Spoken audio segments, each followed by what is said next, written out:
So I was like thinking, how do I not be hyperbolic about this one? This is The Lonely Voice with Peter Orner from Texas Public Radio. I'm Yvette Benavides. On this episode, Peter Orner and I discuss Out with the Old by Richard Yates. Out with the Old, yes, this is a story set on New Year's Eve, December 31st, 1950, in the tuberculosis ward of Mulloy's Veterans Hospital. Tiny and Jones are patients in the ward, of Building 7 specifically. They want to break up the monotony of things. At the appointed time, Tiny, whose nickname is ironic, will come out in only a towel made to look like a diaper and parade around looking like Baby New Year. But they need someone to dress up like Father Time. One patient they settle on is McIntyre.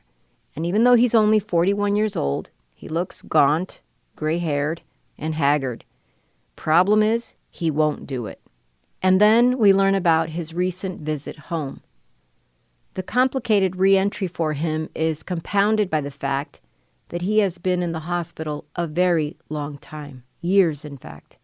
The alienation from the family and the isolation that the hospital engenders, along with the fact that he seems to know he is quite ill, all combine to make him want to keep to himself.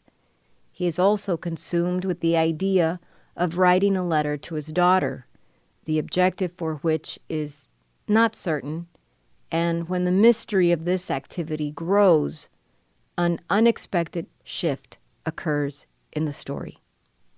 New Year's Eve can be a fraught time in the best of circumstances. For McIntyre, as aloof as he is in the hospital, as distant as he is from his family, and as squarely as he is coming to terms with the facts of his life, it becomes an opportunity that no one really expected. Here now, Peter Orner and I discuss Out with the Old by Richard Yates. I wonder if the last line is the clue, and that is that it says 1953 to 1957. I don't know much about Yates's working, how he worked, and I assume he wasn't fast, but 4 years for a story seems not long for me at all, but a while, and I think this one, I was just trying to imagine how he figured out how to do this one, and I look at that and I'm like, oh, right, because it took 4 years to figure out that, McIntyre wasn't going to finish this letter, and look out the window. So I was like thinking, how do I not be hyperbolic about this one, And again, it's one of these stories where I know I've read before, but I didn't remember. And then you said, let's try this one. And I'm like, how could I have read this before and it not be permanently implanted in my brain, except for the image of them at the end that I did remember. But I had no recollection of the character trying to write these letters to his daughter. And I was like, Jesus. I know. So I don't have that insight about the 1954 to 57 because I'm looking. Interesting. I have it from the collected stories, and you're looking at. They looks like they must have left it out. In the original version of 11 Kinds of Loneliness, which I counted, the title comes from the fact that there are 11 stories. This might be the most devastating kind of loneliness, but I'm looking now, and this is not out of the ordinary. A really good jazz piano took 7 years, from 51 to 58. And Builders took 1 year, 1961. Barman took 1 year, 54. And Fun with a Stranger, which we've done before a couple weeks ago, took 1 year, 52. So, and that makes sense to me. This one, it's so. Anyway, I didn't want to get too in the weeds too early. And Richard Yates spent time in a place like this. Do you know this? Do you know? No, I don't. No. I just read something in passing this morning, somebody's article or blog post or something about how, Yates had all of these issues and was in a VA hospital and, that maybe some of this is from those experiences that he had there. Yeah, it is a lonely place, right? It is as you said, it's the most devastating kind of loneliness, probably. We've been doing a couple stories from this book, so we maybe should keep going. But I wonder, like, my recollection of this is not important, but builders is like the ambitious loneliness. The loneliness of ambition. This is the family loneliness, or the isolation of being in a hospital away from your family, having to come back. These guys, they're in a TB ward, and like you said, I believe they're military guys, but they're not. They didn't get injured in fighting. They got sick, and so they've got TB, and they're in an isolation ward. But I guess if they're well enough, they're able to go home on leave for holidays. So the two sort of central characters in the story both go home for Christmas, and Yates takes us home with them. Just these two guys. There's all sorts of guys on the ward and who are described in various ways, and they have to come back. They go see their families, and then they come back, and that's kind of the hinge of the story is when they've gone home for Christmas, and now they've come back, and they're going to do this kind of prank for New Year's, and dress up in sort of towels and have 1951? What is it? Yeah. What year? As you're talking, all these things are coming to me about the levels of loneliness here, because I mean, for me, the holidays are they're such an interesting time. I don't know if loneliness is the right word, but there's just like this ennui of, there's just like this, there is a level of loneliness. There is a level of an acceptance that, the best Christmases are so far behind you. And what were those about anyway? And also the idea of this being building 7 separate from the other building, and somehow because they have TB and they feel a little bit outside of the idea of what a veteran, Right. who has sacrificed so much for their country, has been able to give up, has been able to sacrifice. Building 7 was different. The 100-odd patients of its 3 yellow wards had nearly all escaped the place at least once or twice over the years, and had every hope of escaping again for good as their x-rays cleared up. So there is this sort of idea that they could, in fact, get better, unlike, the ones in the next building who are paraplegics and are, forever affected by Who they're competitive with. who they're competitive with. And they're mad at because the paraplegics say they can't come on the lawn. He talks about this idea of being, it says, they did not think of it as home or even as life exactly, but as a timeless limbo between spells of what, like prisoners, they called the outside. Another thing, owing to the unmilitary nature of their ailment, they didn't think of themselves primarily as veterans anyway, except perhaps at Christmas time, when each man got a multigraphed letter of salutation from the president and a $5 bill from the New York Journal-American, and so felt no real bond with the wounded and maimed.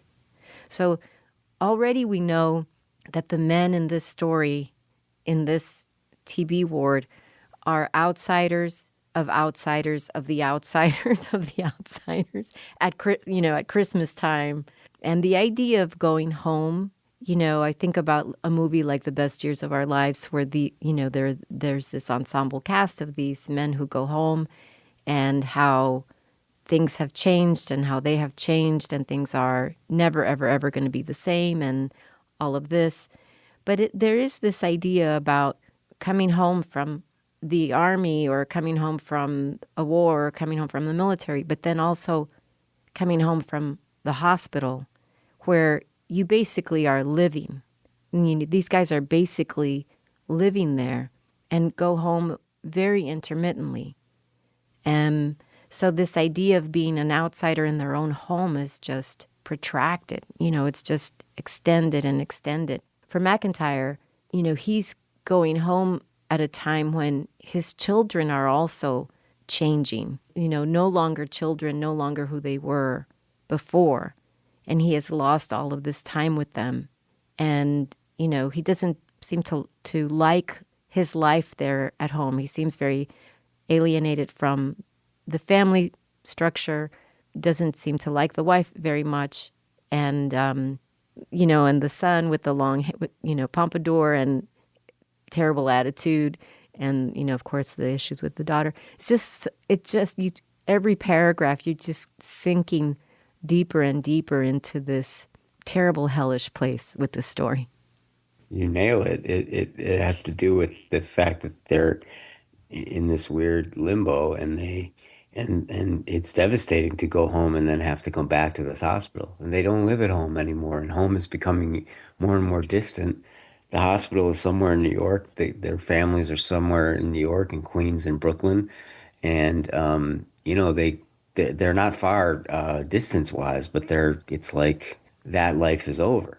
That's what's so remarkable to me. The story is kind of about a gag, that they put on these funny. Well, they take off their clothes and they wrap themselves in towels and sheets. And 1950 is an old man and with a white beard, and 1951 is right behind him is this big fat baby who's like naked, and they're both toothless because they neither of these guys have teeth anymore, even though they're not old guys at all, either of them.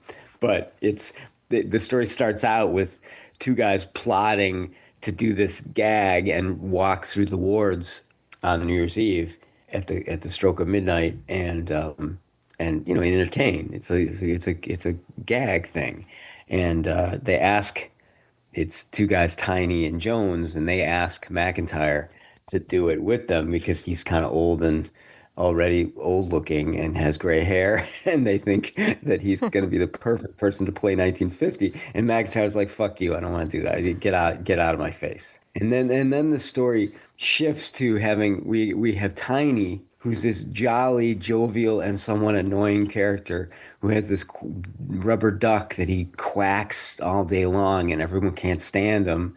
But then when he goes home, he's like this dignified kind of patrician figure to his family, and he bears no resemblance to the person that is called Tiny on the ward. When he goes home, he's Harold, and he's beloved in a way, and he gets to be Harold, even though that feels weird for him, and he feels out of place. Like you said, he can't really, this is a visit. They're not going home. And then the story follows McIntyre going home.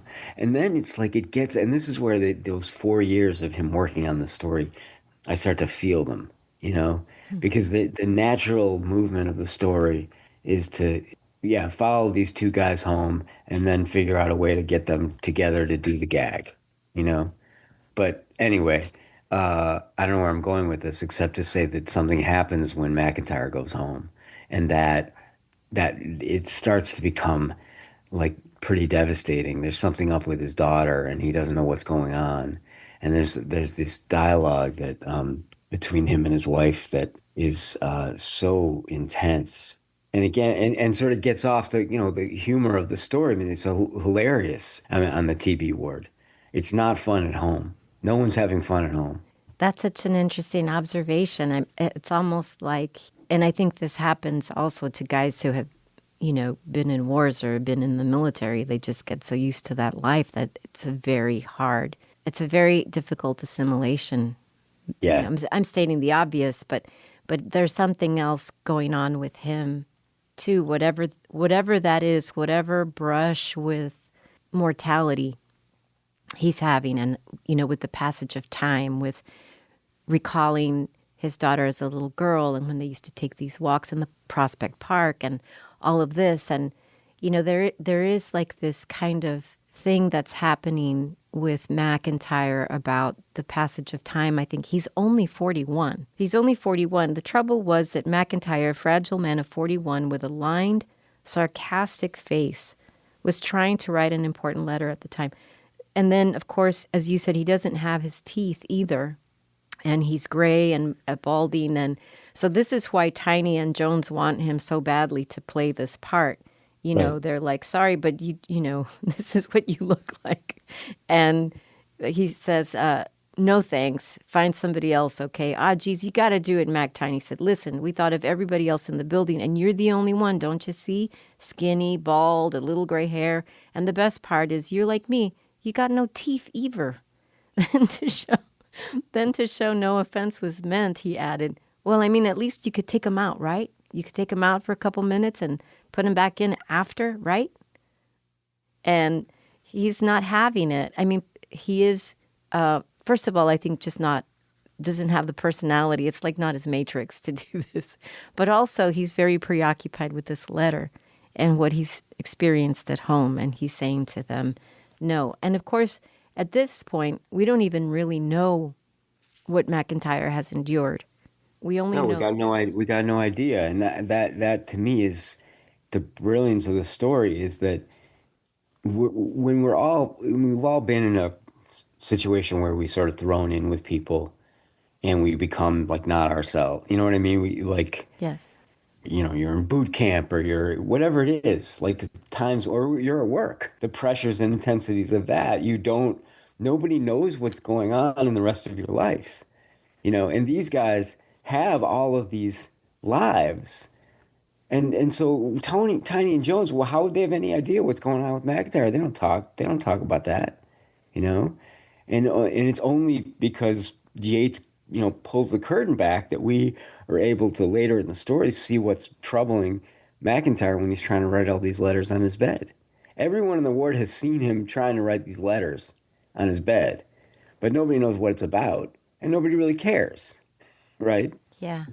It is just this subsistence in this place. I'm going to go back to what you were talking about with Harold. He remained Harold until the past was over and he strode away from a clinging family farewell, shrugging the great overcoat around his shoulders and squaring the hat. He was Harold all the way to the bus terminal and all the way back to the hospital. And the other men still looked at him oddly and greeted him a little shyly when he pounded back into C ward. Went to his bed and put down his several packages, one of which contained the new robe, then headed for the latrine to get undressed. That was the beginning of the end, for when he came out in the old faded pajamas and scuffed slippers, there was only a trace of importance left in his softening face, and even that disappeared in the next hour or two while he lay on his bed and listened to the radio. It's so beautiful and poignant, this. For as obnoxious as he is with his shaving a haircut 2 bits rubber ducky thing that he does. I mean, he's obnoxious. As you said, he has this life and this kind of dignity, and he has the trappings of that with this pretty nice clothes, it sounds like, and then this robe. Right. But he wants to, actually, it's so interesting to me that the clothes, the robe, the hat, the big overcoat, they make him a certain kind of way, a certain kind of person.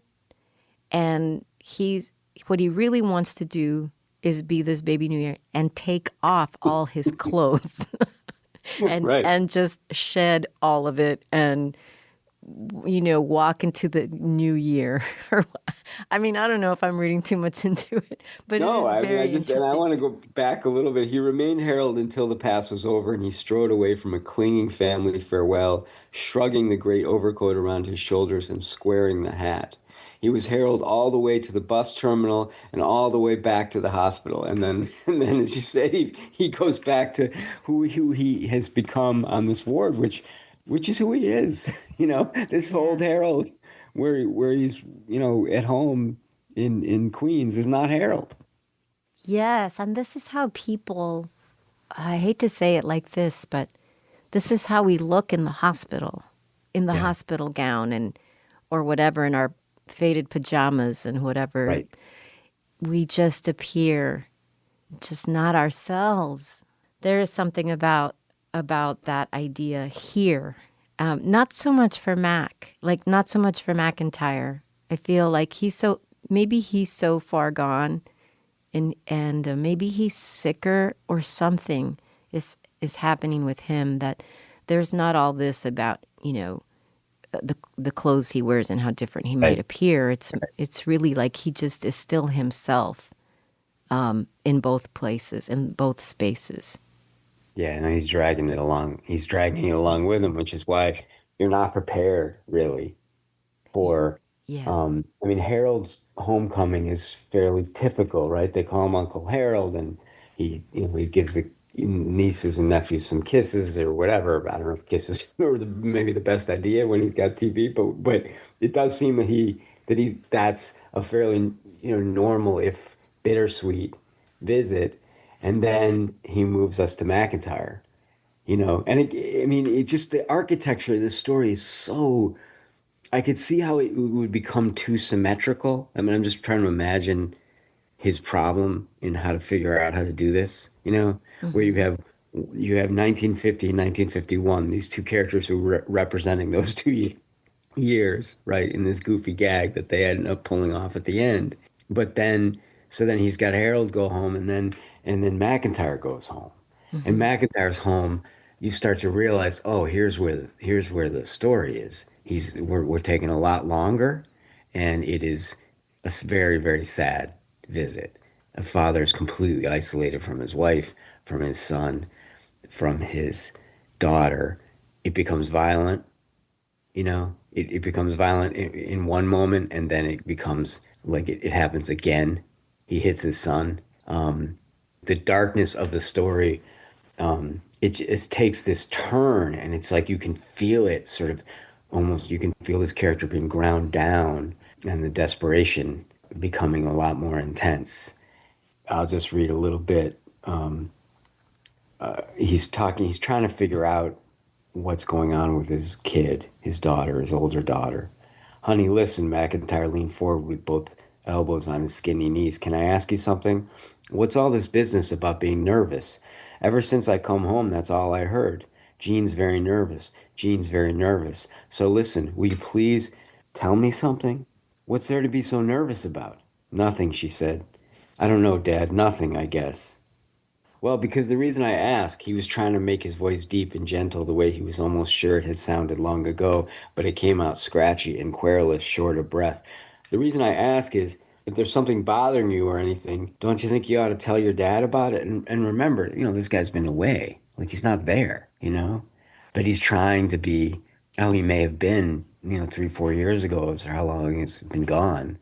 I mean, we're talking about the war years. Now we're talking about the post-war years. Now we're talking about the Eisenhower years are about to begin.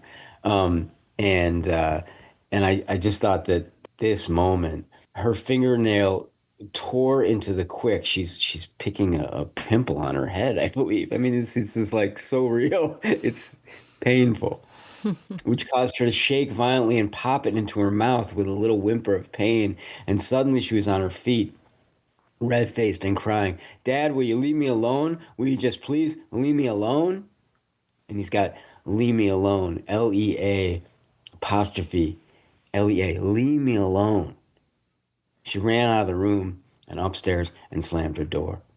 McIntyre had started after her, but instead he stood swaying and glared at his wife and son, who were examining the carpet at opposite ends of the room. And, it goes from there. And it's just a scene that, again, I'm like ashamed. How did I forget this scene? How have I read this scene in the past and not remembered it? Like, what's wrong with me? The other thing, too, is when he's headed home, he was breathing hard when he eased himself off the bus at last, carrying the packages he had bought in the hospital canteen, and he had to walk very slowly up the snow-crusted Brooklyn streets to his home. He is not a well person. There are these kind of sort of couched, but not so couched. I mean, they're right here. He breathes hard. He breathes heavily. He's just not in good shape. And that's another thing that colors the characterization for me, and this kind of desperation that he feels about coming back into the family group, trying so hard to be comfortable, be himself, hear the clock ticking, and not to get too, but it is father time. It is out with the old. He's only 41, but it is going to be out with the old. I mean, it feels to me like he is very sick. He has trouble breathing. He is going into a situation where you have to act normal. You have to act like everything's okay. He's already sort of, been alienated from the family. They're changing. The wife has changed. The daughter is very changed. The son is changing. The son changed in a matter of a year, it says, right? His boy Joseph had still been a kid fooling around with model airplanes the Christmas before. Now he wore his hair about 4 inches too long and spent a great deal of time working on it with his comb, shaping it into a gleaming pompadour with unswept sides. He was a heavy smoker, too, pinching the cigarette between his yellow-stained thumb and forefinger and cupping the live end in his palm. He hardly moved his lips when he spoke, and his only way of laughing was to make a brief snuffling sound in his nose.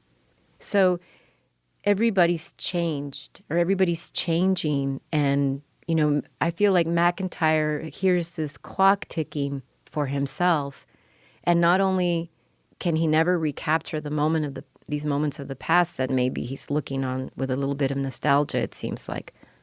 But, these are people he doesn't recognize or maybe even like very much. And the clock is ticking. And the other thing, too, is New Year's Eve, New Year's. I think we said this when we did the Gallant story about New Year's Eve, the story called New Year's Eve by Mavis Gallant. There's so much pressure. Sometimes people are always talking about resolutions and what you're going to do in the new year, and all these things are going to magically shift in the new year. And for a lot of people, I think that New Year's Eve and New Year's Day is just like this, just let me cross that threshold. Let's get this over with, and everybody get on with your lives.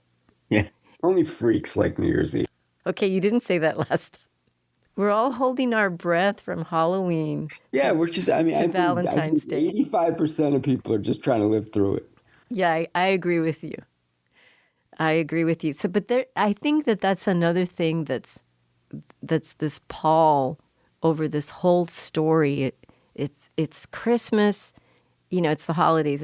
It's Christmas and it's New Year's Eve, and what that's supposed to represent for someone who is going to go back to building 7, and whose family is so changed he doesn't even, they're strangers. Yeah, right. And that's lonely. Yeah. And then again, the kind of remarkable move that he makes is kind of is exploring that loneliness and how it looks when he gets back to the ward. McIntyre, and the story has begun after that visit. So as we said earlier, now we understand what's bothering McIntyre and why he doesn't want to participate in the 1950 and 51 gag. He doesn't want to dress up like old man 1950. And so the weird time frame of the story starts in one place and then goes back a couple of days to their home visits, and then picks up again where it starts. Where it had started was McIntyre trying to write this letter. And now we know who the letter is to. And now we know what the letter is about. He's writing to his daughter. And he's trying to, reestablish that connection with her. Like you said, their walks in Prospect Park and their relationship, and trying to rebuild it somehow through what he's going to, the great wisdom that he's going to say in the letter. He says, "Do you remember when I first come out of the Army and you were about 12 then, and we used to take a walk in Prospect Park sometimes and talk things over? I wish I could have a talk like that." And then that's from page 2. And then Yates has page 3. It begins, "With you now.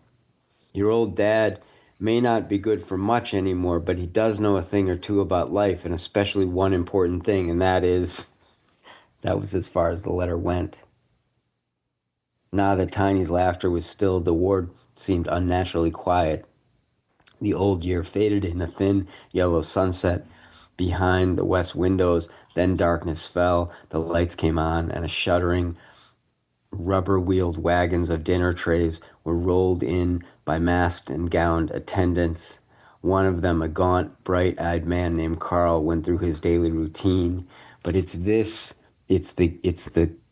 evening coming on New Year's Eve that starts this, I think, and I know I've said this before, and I apologize for it, but a miraculous fictional movement that has to do with the coming of evening and looking out the window at this they're actually on Long Island, so I don't even know what he's looking at because the when night comes on and the reflection is just of the room, not of anything that's out there. But for some reason, that looking out the window does something to McIntyre. It does not help him finish the letter, which apparently he never does.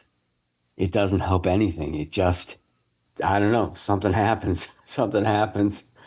And I was trying to figure out what happened today. And my conclusion is that even Yates doesn't know, and he doesn't even try to explain it. He looked out the window for help, but the window was a black mirror now and gave back only the lights, the bright bed sheets, and pajamas of the ward. Pulling on his robe and slippers, he went over to stand with his forehead and cupped hands against the cold pane. Now he could make out the string of highway lights in the distance, and beyond that, the horizon of the black trees between the snow and the sky. Just above the horizon on the right, the sky was suffused with a pink blur from the lights of Brooklyn and New York. But this was partly hidden from view by a large dark shape in the foreground that was a blind corner of the paraplegic building a world away. And then when McIntyre turned back from the window to blink in the yellow light, this is what happens. He leaves a shriveling ghost of his breath on the glass.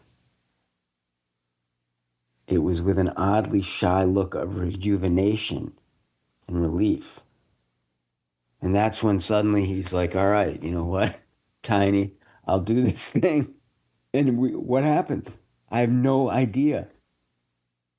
Some kind of reconciliation with just what will be. I don't know.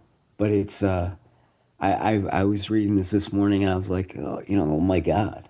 And I wonder if Yates at his desk was like, oh my God, how did I do that? And it's because it took 4 damn years to figure it out. That nothing changes him, just some physical thing. We all know what this is like. Just something happens. We can't explain it.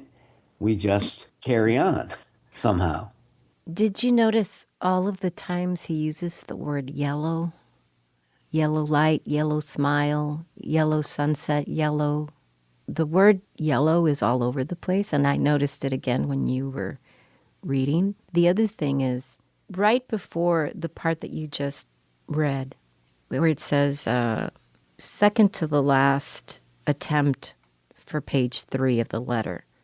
Yeah. He says, now, baby, I have got an idea. As you know, I am now waiting to have another operation on the left side in February. But if all goes well, maybe I could take off out of this place by April 1st. Of course, I would not get a discharge. But I could take a chance like I did in 1947 and hope for better luck this time. Then we could go away to the country someplace, just you and I could take a part-time job, and we could... And, there's this hint that, he's very sick, as we've said, and he's going to be there for a long time. And he has already been there for such a long time. So he mentions 1947, and we know it's 1950, almost 1951. And he has this idea that he could pull his daughter, who he had very happy days with when she was a child, away from the family home into a new, very different place and live and have a life. But I feel like he's really just trying to find the words to say that he would like to keep living. I mean, this is just human nature, but then he realizes that he doesn't have the words really to describe what could possibly happen in his future. Maybe too obvious to say, but Oh, I mean, just because he's just a guy trying to make it through the day, and it, nothing special about McIntyre. He's not heroic. yeah. Goes home, he hits his son twice. This is not a guy who's gonna carry the day. A few people say in the story, I don't have the words. I wouldn't know what to write. I don't have Yeah. anything to write. I don't have anything to say. We've talked about how the short story says things for us that we can't articulate. And in this case, it's all of these characters are in the story. The other thing, too, is like how all of the nurses and attendants have to wear these masks, which I think we got so desensitized to the idea of masks with COVID, but it's kind of shocking that all of the people who are caring for them, they can't see their noses and mouths. I was thinking about that too. It's sort of like they can only see their eyes, really. Anyway, so all of that aside. But anyway, No, but I think I think it's important for us because we read this story differently now, and when we see those masks, we're not like, I think it's important for you to say, like, it puts us back in a time when that was really a separation. These guys are separate, which is why them going home is so weird to me, but also kind of like makes sense. I guess not everyone can go home. yeah, There's this guy Sloan. He can't go home. I think he's too sick, yeah, and so there are, and there's this beautiful scene with this is Vernon Sloan is the next bed neighbor of McIntyre's, and after McIntyre has this thing that happens to him when he looks out the window or looks at his own reflection in the mirror or whatever it is, his mood changes and he's able to kind of go with it. I think there's a certain darkness in that. I wonder about what he is actually deciding, or if anything, you know. But there's a certain buoyancy there all of a sudden. He wants to talk to Vernon about what he's reading in the Saturday Evening Post. He's saying, any good articles in there this week, Vernon? All of a sudden, a guy who's not been talking to anybody because he's been working on this letter to his daughter, which is the letter so poignant and so, like you said, it has to do with what I mean. A lot of people in Yates can't articulate, what they want to say to people.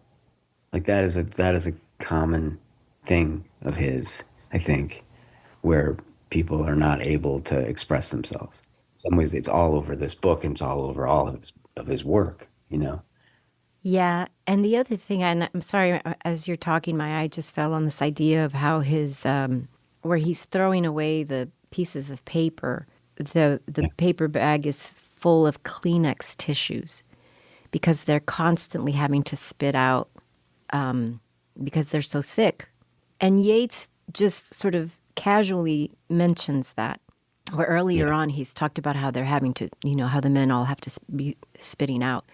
And it's so when I see it there after so many pages, where this guy's just trying to get on with writing this letter, but that paper bag full of Kleenex is there. It's like a reminder, like these people are not only are they very sick, but they're suffering, and they're uncomfortable. And anyway, that contributes, I think, also to this air of loneliness. As you were talking, well, my mom, who's 85 years old, and she's in tremendously good health, and is a caregiver to my uncle, who's also in his 80s. I mean, she's amazing. She's going to outlive me, I'm sure. She writes everything down in spiral notebooks. She writes everything down. She writes everything down in her day. And she writes down recipes, which are in cookbooks already written down. And she'll just rewrite them if it's something that she makes and maybe improvises an ingredient to make it healthier or whatever. And she has these notebooks everywhere that she writes down. And when I visit her and I just see all the spiral notebooks on the kitchen table, and she just writes everything down. And it's so beautiful to me that she does this. And she's a tremendous storyteller. And she has written some of her stories down, stories from her childhood. And I don't know, there's something about this need that McIntyre has to write this letter to try to communicate something. But is he really trying to communicate it to his daughter? Or is he just, what is he trying to do? Is he trying to put down something permanent? Is he really trying to offer a solution to this really, really terrible situation that his poor daughter is in? Anyway, there's just something about writing a letter, writing something down, writing. I don't know. For me, I keep trying to figure out. I've always tried to figure this out. Like, yes, people wrote letters back then. They had to. There was really nothing else. Or they could talk on the phone, but a letter is somehow easier, I think, for somebody like McIntyre. But what is it about writing it down? Is he really writing it for her? Is he writing it for himself? Is he wanting to put it down on paper for some other reason? I don't know. I don't make any sense. I don't know what I'm trying to say. It's a question that no one will ever have an answer to in this story, and I think that's why it's so great. Yeah. He keeps going back to that page 3. It starts with you now because it's ending a sentence from page 2. Baby Jean, your old dad may not be good for much anymore, but he does know a thing or two about life, especially one important thing, and that is, and for the second time in the story, he breaks off there. And Yates says, but from there on, the pen lay dead in his cramped fingers. It was as if all the letters of the alphabet, all the combination of letters into words, all the infinite possibilities of handwritten language had ceased to exist. I mean, in some way, there it all is, right there.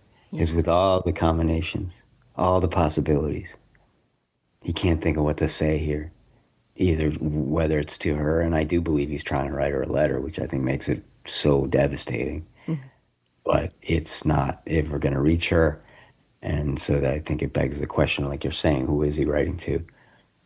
Nobody, because these are going to be, he tears them up, and they're in the wastebasket with the tissue paper, and they're going to get thrown out. So the only record of these letters is this story. It was this person looking over everyone's shoulders and watching them in this story, and that's the writer's so invisible here, but so not to me, because I keep thinking about how the hell did he do this, yeah,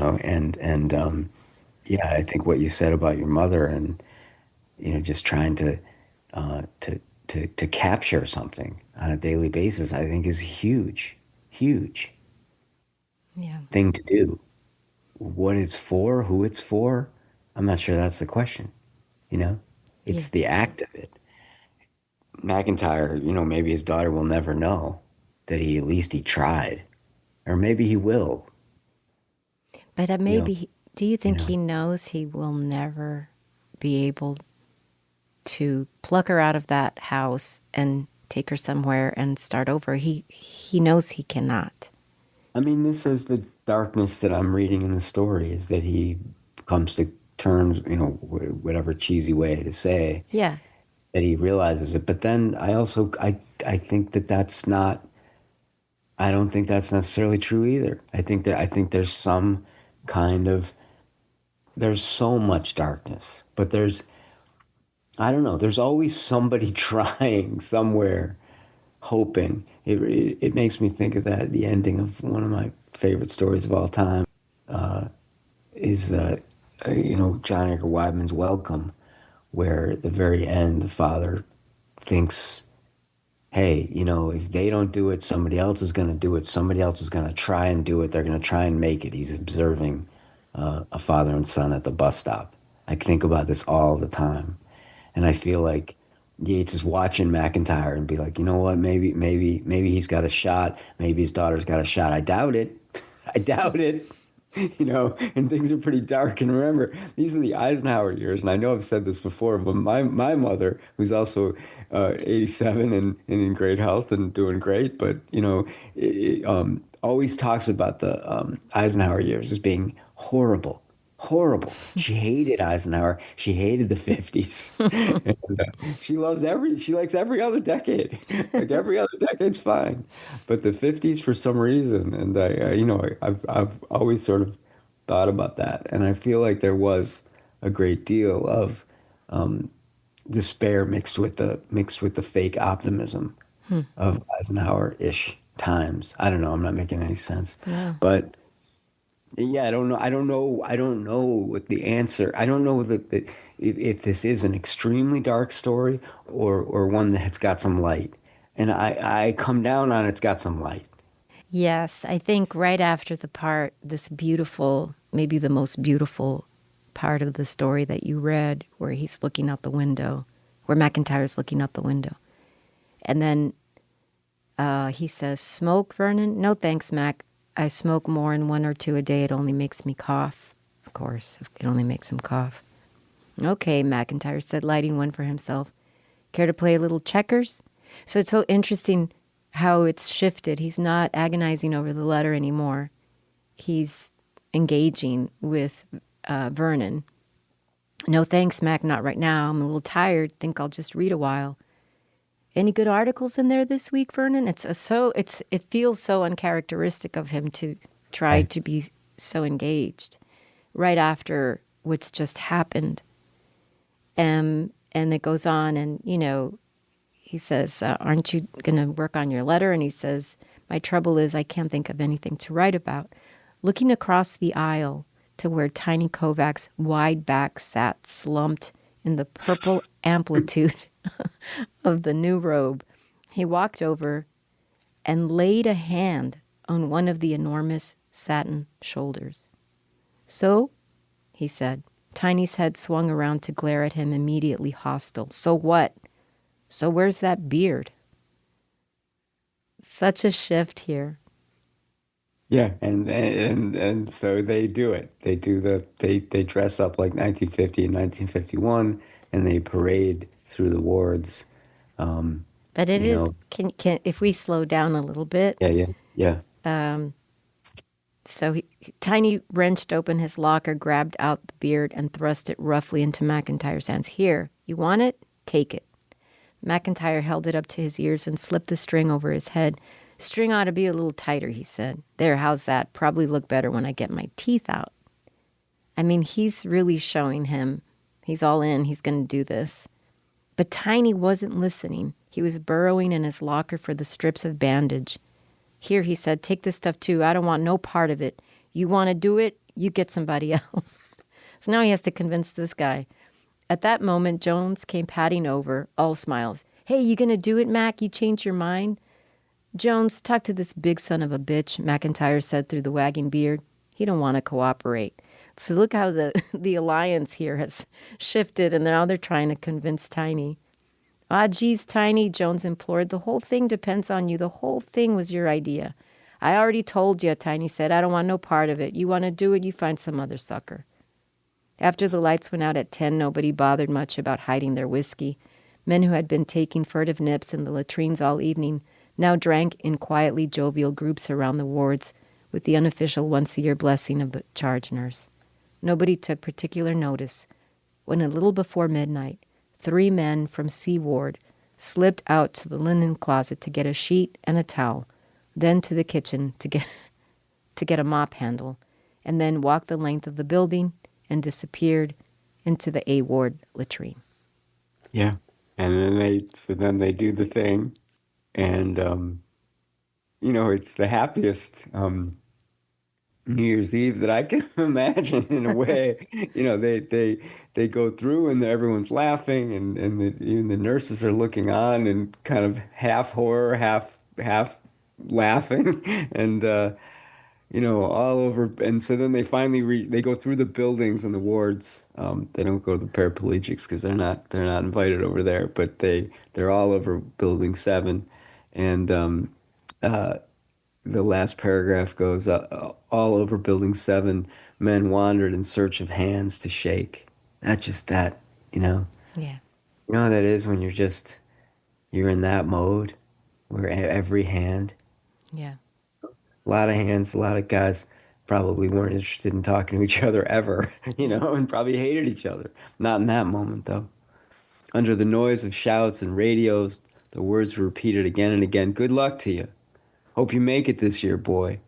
And standing still and tired by Tony Kovac's bed, where the purple robe lay thrown in careless wads and wrinkles, McIntyre raised his glass and his bare gum smile to the crowd with Tiny's laughter roaring in his ear and Tiny's heavy arm around his neck. And that's when you get 1953 to 1957. And there's something, like about that, putting that in there, which it just strikes me as being the last line of the story in some ways. That's such a beautiful ending. There's this kind of comical scene right before where they're trying to get dressed, and it's so crazy, and people need to find the story and read it. But then, and of course, he's saying, "Out Viviold," the baby bellowed over the noise. And he made an elaborate burlesque of hauling off and kicking the old man in the seat of the pants, which caused the old man to stagger weakly. I mean, this part is so, it feels so violent, and it reminds me of the violence of McIntyre slapping his son. But obviously it's different. But then this, in one of the private rooms, a dying man blinked up through the window of his oxygen tent as his door was flung open and his light turned on. He stared bewildered at the frantic, toothless clowns who capered at the foot of his bed. Finally, he understood and gave them a yellow smile.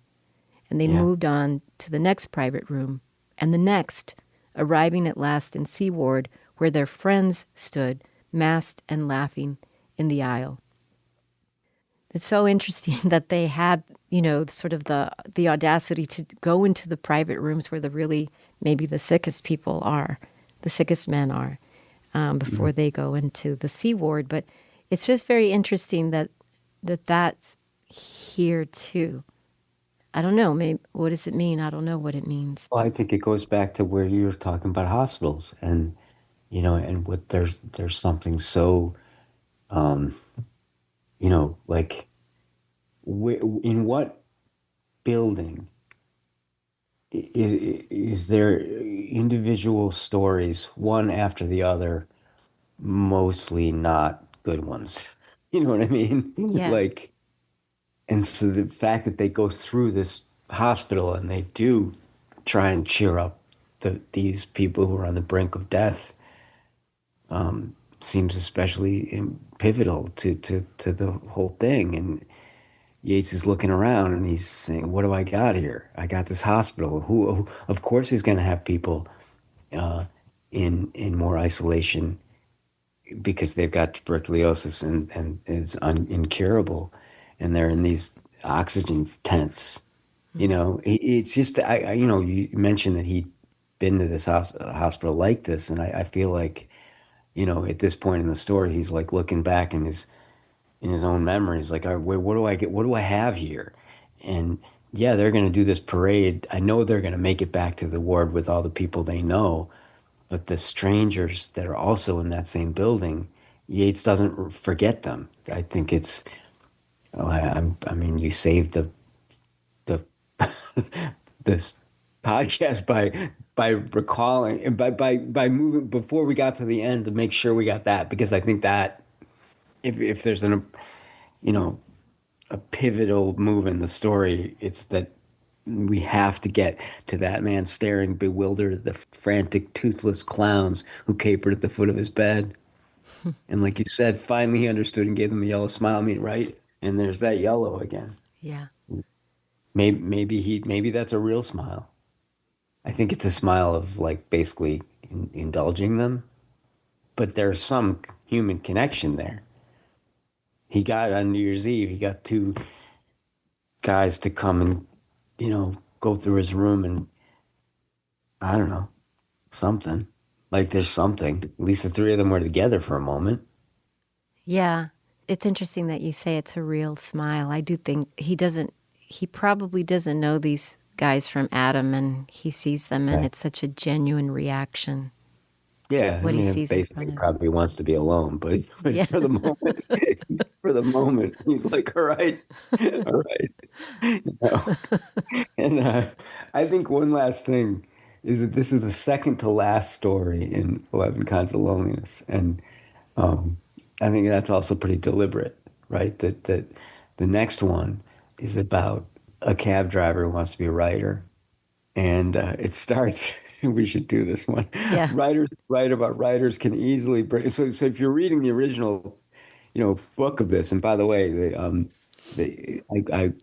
Dartmouth Library where I work has a copy of the first edition, 11 Kinds of Loneliness, and I've never held it. I've always wanted to hold it. Wow. Like just wanted to have it.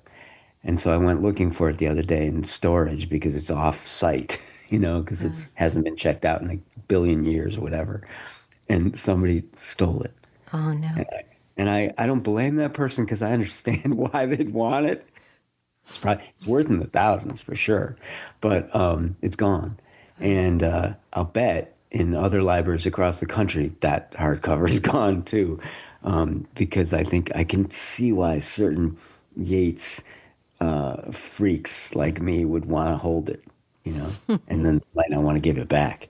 Anyway, Builders, the last story ends. Writers who write about writers can easily bring about the worst kind of literary miscarriage. Everybody knows that. Start a story off with Craig crushed out his cigarette and lunged for the typewriter, and there isn't an editor in the United States who will feel like reading the next sentence. So it's like the darkness of Out with the Old and with the New is sort of there, but also there's the light that I said. But then he gives us another chance. He gives things another chance here. He says, so don't worry. This is going to be a straight, no nonsense piece of fiction about a cab driver, a movie star, and an eminent child psychologist, and that's a promise. But you'll have to be patient for a minute because there's going to be a writer in it too. I won't call him Craig, and I can guarantee that he won't get away with being the only sensitive person among the characters. But you're going to be stuck with him, etc. This is not important, and you should cut this. But I did often think about this when I was working on a gossip columnist's daughter. That I often thought, like, of this line of Yates. He's like, if you have a writer in the story, God knows, don't make him the only sensitive person in it. That is the nightmare. And I hope I followed that. Anyway. I like the way Builders ends with, where are the windows? Where does light come in? Bernie, old friend, forgive me, but I haven't got the answer to that one. I'm not even sure if there are any windows. I like that there's no, and you say this all the time, we don't get answers. We only get questions. That's why we love this stuff. But in some ways, that is a kind of echoing of what happens in Out with the Old, like the window provides some kind of, even though it reflects back, it provides some impetus for him getting through that night. I would think maybe at the end of Builders, you got to go back to the end of Out with the Old. Richard Yates is the author of Out with the Old. This has been The Lonely Voice with Peter Orner from Texas Public Radio. Jacob Rosati composed our theme music. Dan Katz is Texas Public Radio's news director. I'm Yvette Benavides.